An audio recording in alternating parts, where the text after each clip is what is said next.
এবাৰ শিলঘাটৰ পৰা সোণাপুৰ আহিলোঁ আৰু এতিয়া তুমি অসম এৰি যোৱাৰ কথা কৈছা সমস্যাবোৰৰ পৰা কিমান পলাবা মা মই তহঁতৰ ভৱিষ্যতৰ কথা চিন্তা কৰি কথাটো কৈছোঁ মাজনী ফুকনৰ পৰিয়ালৰ এটা ডাঙৰ ঘটনা পোহৰলৈ অহাত মোৰ সন্দেহ হ'বলৈ আৰম্ভ কৰিছে অভিনৱ ফুকন বৰ এজন ভাল মানুহ নহয় গতিকে তেওঁ হয়তো এনে কাম কৰিব পাৰে আচলতে বিয়াৰ পিছত আমি দিগন্তৰ লগত তাইক এনেই সন্দেহ কৰিলোঁ আমাক যিজনে এইবোৰ কথা জনাইছিল তেওঁ তহঁতৰ সম্পৰ্ক ভাঙিবলৈহে এইবোৰ কথা কৈছিল অদিতি অদিতি খুৰা ভালে আছে ভালে দে বহুত ভাল এই অদিতি নাই নেকি তাইক ফোনতো পোৱা নাই মোক কিয় সুধিছ তাইকে সোধ আজিকালিতো তইহে তাইৰ অভিভাৱক তেনেকে কি সোধে আৰুনো কি তই তাইক ন্যায়ৰ সপোন দেখুৱাই থকা নাই জানো সপোন অঁ তোকো ইমান বুজালো যে যোৱা কথাবোৰ যাবলৈ দে কিন্তু তইতো তাইক বুজোৱাৰ সলনি উচতাইছহে অদিতিক তই ন্যায় দিব পাৰিবি ন্যায় দিব পাৰোঁ নে নাই নাজানো কিন্তু 100% চেষ্টা কৰিম যাতে অদিতিয়ে ন্যায় পায় এইবোৰ কথা কি স্বাৰ্থত কৈছ মই বুজি পোৱা নাই বুলি ভাবিছা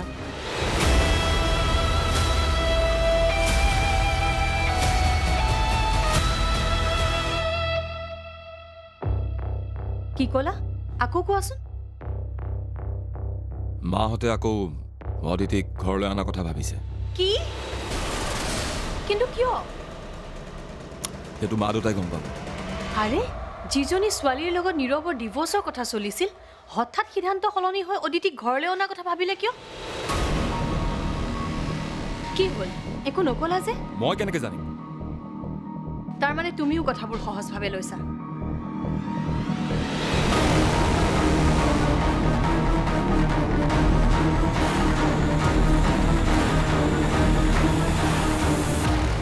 খুৰা আপুনি কিয় তেনেকৈ ক'লে মই নাজানো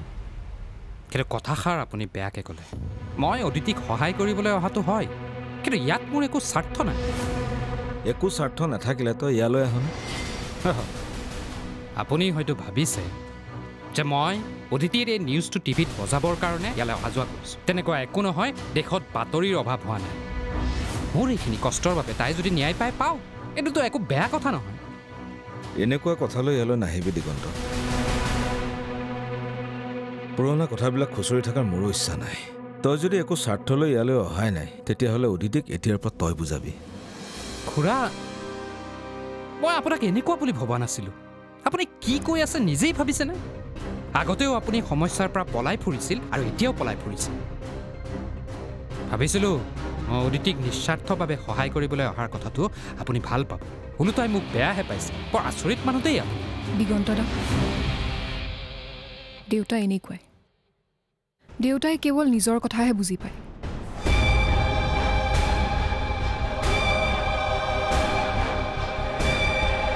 দেউতা তোমালোকক এটা অনুৰোধ কৰিছোঁ তোমালোকে মোক লাগিলে যিমানেই গালি নাপাৰা কিয় মোৰ কোনো আপত্তি নাই কিন্তু দিগন্ত দাক একো নক'বা কাৰণ এই কেইদিনত দিগন্ত দাই মোৰ কাৰণে যিখিনি কষ্ট কৰিছে সেয়া আৰু কোনেও কৰিব নোৱাৰে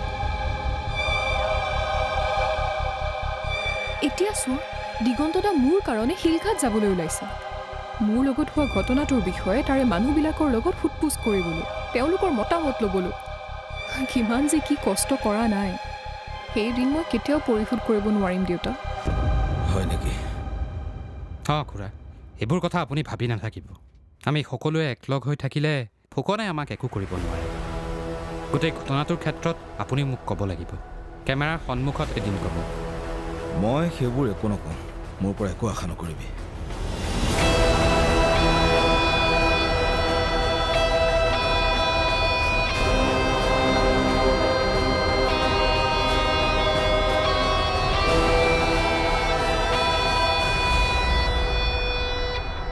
মা ময়ূৰী আহা এইবোৰ মই কি শুনিছোঁ মা আপোনালোকে বোলে অদিতিক পুনৰ লৈ অনাৰ কথা ভাবিছে অঁ কিন্তু কিয় অদিতিৰ সকলো কথা জনাৰ পাছত আপোনালোকে আকৌ তাইক ঘূৰাই অনাৰ কথা কিয় ভাবিলে মই এটা কথা বুজি পোৱা নাই অদিতি এখন ঘৰত নথকাততো একো প্ৰব্লেম হোৱা নাই তেনেহ'লে প্ৰব্লেম একো হোৱা নাই কিন্তু কথা হ'ল অদিতি যদি ঘৰলৈ উভতি আহিলে ঘৰখনলৈ শান্তি উভতি আহে তেনেহ'লে অদিতিক ঘৰলৈ উভতাই অনাই ভাল অদিতি নাথাকোঁতেনো কি অশান্তি হৈছে সকলোতো ঠিকেই আছে হ'ব দিয়া মই আৰু দেউতাই ভাবি চিন্তি এই সিদ্ধান্ত লৈছোঁ অদিতি ঘৰলৈ উভতি আহক সকলোৱে মিলি যদি থাকা দেউতাৰ কথা তুমি বেয়া পাই নাথাকিবা দিগন্তদা কিন্তু খুৰা খুৰীয়ে কথাখিনি বুজি পাবলৈ চেষ্টা কৰিব লাগিছিল মা দেউতাৰ চিন্তাধাৰাবোৰ আমাতকৈ বেলেগ সেইকাৰণেতো আজি মই এই দিন দেখিব লগা হৈছে বাৰু সেইবোৰ বাদ দিয়া তুমি শিলঘাটলৈ যাবা নেকি অঁ একেবাৰে ওলাই আহিছোঁ গগন নিউজৰ কামত গৈছে সেই সোণাপুৰলৈকে আহিব আচ্ছা এই ভাড়াঘৰৰ মালিকজনে ফোন কৰিছিল তুমি কি সঁচাকৈ ভাড়াঘৰলৈ থাকিবা নেকি ইয়াত থাকিলেতো একো নহ'ব গতিকে ভাবিছোঁ বেলেগতেই থাকোঁ তেতিয়া অন্তত কোনেও এনেকৈ কথা শুনাই থাকিব নোৱাৰে কিন্তু খুৰা খুৰীয়ে কথাখিনি বুজি পোৱাটো বৰ দৰকাৰ আছিল কাৰণ কেছটো আগবাঢ়িলে তেওঁলোকৰো সন্মতিৰ প্ৰয়োজন হ'ব হয়তো পাৰ্থপ্ৰতিম ছাৰকো এবাৰ লগ কৰিবলগীয়া হ'ব পাৰে ভাবিছিলোঁ আজি কথাখিনি খুৰা খুৰীক এবাৰ বুজাম ছাৰক কথাখিনি মই বুজাই দিম কিন্তু মা দেউতাৰ পৰা তুমি ছাপৰ্ট পাম বুলি আশা নকৰাটোৱে ভাল অকলেই কৰিব লাগিব অসম্ভৱকো সম্ভৱ কৰিব লাগিব ভাড়াঘৰৰ মালিকজনৰ নম্বৰটো মোলৈ পঠিয়াই দিবা মই কালিলৈ গুৱাহাটী যামগৈ তুমি অহালৈ মোৰ দেৰি হৈ যাব পাৰে নাজানো মায়ে কি ভাবি এইবোৰ সিদ্ধান্ত ল'লে আৰে আনকি ইয়াৰ বাহিৰে উপায় আছে কি কিবা যদি ভাবিলেওহেঁতেন নীৰৱ আহি ঘৰ পালেহি উপায় নাই এতিয়া কিছুমান কথা সহ্য কৰি থাকিবই লাগিব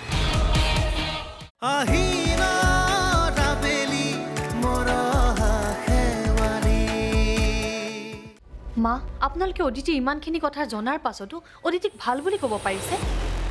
ব্যক্তিগত জীৱনত তাই ইমানখিনি কথা লুকুৱাই বিয়াত বহিছিল নীৰৱৰ নিচিনা সহজ সৰল ল'ৰা এটা পাই তাই ফাঁকিৰ পিছত ফাঁকি দিছে বিয়াৰ পাছতো তাই দিগন্তৰ লগত অবৈধ সম্পৰ্ক ৰাখিছে আৰু তাৰ পাছতো কৈছে অদিতি ভাল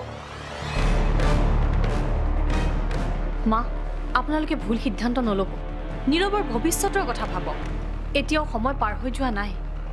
অদিতিক পুনৰ ঘূৰাই নানিব নীৰৱ আৰু অদিতিৰ ডিভোৰ্চৰ সিদ্ধান্তটোৱেই সঠিক আছিল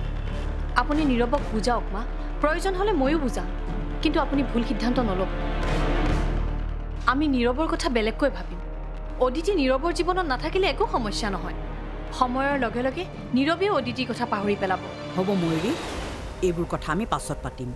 এতিয়া থাকক দিয়া কিন্তু মা এইবোৰ সৰু কথা ডাঙৰ কৰি কিবা লাভ আছে জানো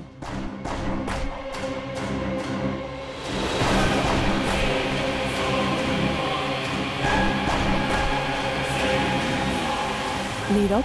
সঁচাকৈয়ে বৰ ভাল লাগিছে তুমি অদিতিক ঘৰলৈ উভতাই আনিবা হয় মানসীবা এই সিদ্ধান্ত তুমি নিজে লৈছানে ঘৰখনে ল'বলৈ বাধ্য কৰাইছে মোৰ মনে বিচৰা কামবোৰ ঘৰখনে মোক ক'ত কৰিবলৈ দিয়ে মই কি ভাল পাওঁ কি বেয়া পাওঁ সেয়া কোনেও বুজিবলৈ চেষ্টা নকৰে মানসীবা ময়ো অদিতিক পাহৰিব পৰা নাই এটা মাহতে যিহেতু অদিতি ঘৰলৈ ঘূৰি অহাটো বিচাৰিছে মই সোনকালে অদিতিৰ ওচৰলৈ যাম কিন্তু এইবোৰ কথাক লৈ অদিতিয়ে বা কেনেকৈ ৰিয়েক্ট কৰে মই নাজানো তুমি তাইক আনিবলৈ গ'লে তাই নিশ্চয় আহিব সোনকালে যাবা শুভ কামত দেৰি কৰিব নালাগে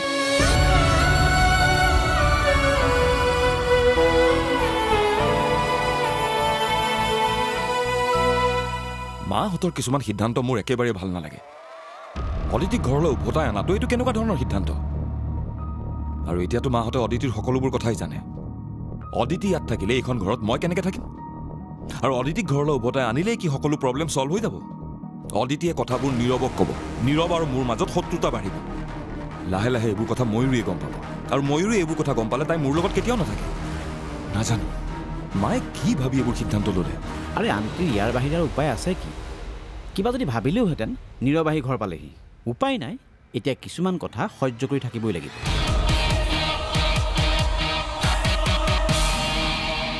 হয় মই কাইলৈৰ পৰাই ভাড়াঘৰত থাকিম দিগন্ত দাইতো আপোনাক কথাবোৰ কৈছেই তেখেত মোৰ দাদা হয় নাই মই অকলেই থাকিম অঁ ৰেণ্টৰ কথাটো মই দিগন্ত দাৰ পৰা শুনিছোঁ হয় মই কাইলৈ 11টামান বজাত গুৱাহাটী পাই আছোঁ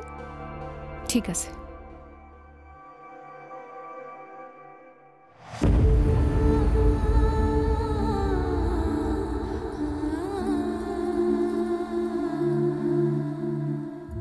তই তাৰমানে কালিলৈকে গুৱাহাটীলৈ যাবিগৈ অঁ মা মোক বেয়া নাপাবা হ'ব দে যা তই তোৰ সিদ্ধান্ত শুনালি দেউতাৰো সিদ্ধান্ত শুনালে কোনেও হ'লে মোৰ কথা এবাৰো ভাবি নাচালি তোৰ সমস্যাটো আমি আমাৰ সমস্যা বুলি ভাবি আছিলোঁ ইমান দিনে আজি তই সেইটো তোৰ সমস্যা বুলি ভাবিছ যেতিয়া হ'ব দে যা গৈ নিজেই যি ভাল দেখো তাকেই কৰ ভগৱানে তোক শক্তি দিয়ক মা এতিয়াই তোমালোকে মোক বুজি নাপাবা এটা দিন আহিব য'ত তোমালোকে ভাবিবলৈ বাধ্য হ'বা যে মই যি কৰিছোঁ শুদ্ধ কৰিছোঁ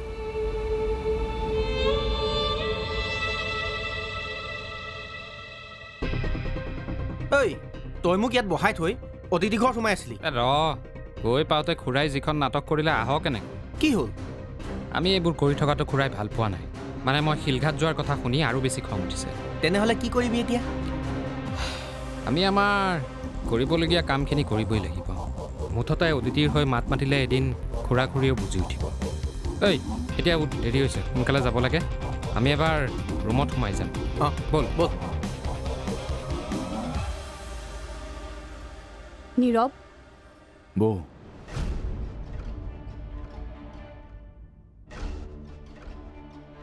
মই তোমাৰ ভৱিষ্যতৰ কথাবোৰ ভাবিয়ে কথাটো কৈছোঁ ভুল পথেৰে যাবলৈ মই তোমাক কেতিয়াও পাৰ্মিশ্যন দিব নোৱাৰোঁ মা দেউতাই যিমান ক'লেও অদিতিক তুমি ঘূৰাই নানিবা সেয়া তোমাৰ ভুল সিদ্ধান্ত হ'ব মা দেউতা ৰাজ মই সকলোকে কৈছোঁ আৰু তোমাকো কৈছোঁ এটা ভুল সিদ্ধান্তই বিপথে পৰিচালিত কৰিব পাৰে কিন্তু বৌ সংসাৰ এখন কেতিয়াও ভাঙিব নাপায় এয়া মহাপাপ সেয়া মই জানো কিন্তু অদিতিৰ কথা ভাবিলে মোৰ কেতিয়াও নালাগে যেন তাইৰ লগত তোমাৰ জীৱনটো ভাল হ'ব নীৰৱ তুমি ঘৰখনৰ আন মানুহতকৈ বেলেগ আনৰ দৃষ্টিভংগীৰে তুমি নিজৰ জীৱনটোৰ কথা ভাবিলে নহ'ব মা দেউতা আৰু দাদাৰ মতে তুমি নচলিবা তুমি নিজৰ জীৱনটো নিজে আগুৱাই নিয়া তুমি নিজেও জানা কি কৰিলে ভাল হয় মা দেউতাৰ মতে তোমাৰ জীৱনটো তুমি বেয়া নকৰিবা নীৰৱ অন্ততঃ মই তোমাক ভুল সিদ্ধান্ত ল'বলৈ নিদিওঁ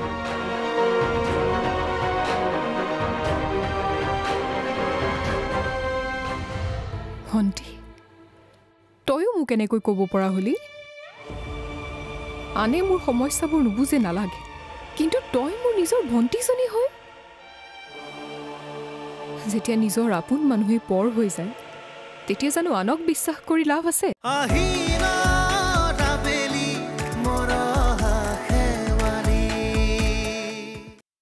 হ'ব আৰু দিয়া মা তাই গুৱাহাটীলৈ যাব বিচাৰিছে যাব দিয়া মিছামিছি চিন্তা কৰি নাথাকিবা কেইদিনমান তাত থাকক তাৰপিছত চাবা তাই নিজে আহি ঘৰ ওলাইছেহি মোৰ তাইক ভালকৈ জনা আছে সেইকাৰণে তাই গুৱাহাটী যাম বুলি কোৱা কথাটোত মই বেয়া পোৱা নাই কি ঘৰখনত এতিয়া যিমানবোৰ অশান্তি হৈ আছে তাইৰ কাৰণেহে হৈ আছে এতিয়া অন্ততঃ পৰিৱেশটো অলপ ঠাণ্ডা হ'ব তই কথাবোৰ কিয় এনেকৈ কওঁ মাইনী সঁচা কথা কৈছোঁ মা তাই তাত কেইদিনমান অকলে থাকিলেহে কথাবোৰ বুজি পাব তেতিয়া চাবা তাই নিজে সিদ্ধান্ত এটাত আহিব আমি কথাবোৰ প্ৰেক্টিকেলি কিয় নাভাবোঁ হয়তো তাই ডিভোৰ্চৰ কথা ভাবিব লাগে নহয়তো কিবা এটা বেলেগ উপায়ৰ কথা ভাবিব লাগে এইবোৰ কোৰ্ট কেছ কৰি কি লাভ কোৱা ঘৰখনহে ডুবিব তাইৰ আচলতে এইমটো কি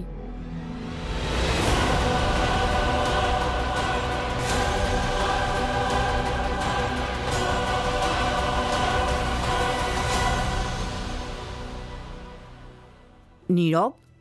তই অদিতিক আনিবলৈ যোৱাই নাই যে কি কৰি আছ ন যা আকৌ তাইক সোনকালে লৈ আনগৈ মই চিন্তা কৰিছোঁ মা অদিতিলৈ ফোন কৰিছিলোঁ কিন্তু তাই ফোনটো ৰিচিভ কৰা নাই মই বা তাইৰ ওচৰলৈ গ'লে তাই উভতি আহে নে নাহে কিয় নাহিব তোক দেখা পোৱাৰ লগে লগে তাইৰ খং অভিমান সকলোবিলাকেই নোহোৱা হৈ যাব মা বৌয়ে মই অদিতিৰ ওচৰলৈ যোৱাটো ভাল পোৱা নাই। তই ময়ূৰীৰ কথা নুশুনিবি। সকলো কথা ময়ূৰীৰ মতে নহয় নহয়। আৰু অদিতি কিয় নাহিব? এইখন তাই ঘৰ, তাই আহিব লাগিব। ময়ূৰীক কি বুজাব লগা আছে মই বুজাম। তোক অদিতিক অনাৰ দায়িত্ব দিছোঁ, তই সেইটো কৰ। কিন্তু মা, পাছলৈ যদি বৌৰ সৈতে এইবোৰক লৈ তৰ্ক বিতৰ্ক হয় তেতিয়া? চা নীৰৱ, ৰাজ আৰু তই ককায়ৰ ভায়েক। ভৱিষ্যতে তহঁতৰ সংসাৰ বাঢ়িব, তেতিয়া তহঁতে একেলগে থাকিব নোৱাৰিবও পাৰ। কিন্তু এনেকৈ নহয়, বুজাবুজিৰ মাজেৰে তই অদিতিক ঘৰলৈ উভতাই আন। তাৰ পাছত প্ৰয়োজন হ'লে তহঁতে বেলেগে বেলেগে থাকিবি। আৰু বেলেগকৈ থাকিলে মৰম চেনেহ নকমে নহয়, মৰম আন্তৰিকতা বাঢ়েহে। দেউতাৰ আৰু মই তহঁতৰ লগত আছোঁ। আমি তহঁতৰ বেয়া হোৱাটো নিবিচাৰোঁ নহয়। যা নীৰৱ, তাইক সোনকালে গৈ লৈ আহগৈ। আৰু এটা কথা, তই অদিতিৰ মাক দেউতাকক ভালকৈ কথাবিলাক বুজাই কবি। তেতিয়াহে অদিতিক তোৰ লগত পঠাব আৰু তোক বিশ্বাস কৰিব। আৰু আগৰ কথাবিলাক ওলালেও তই আৰু নুশুনিবি। ভণ্টি, তয়ো মোক এনেকৈ ক'ব পৰা হলি?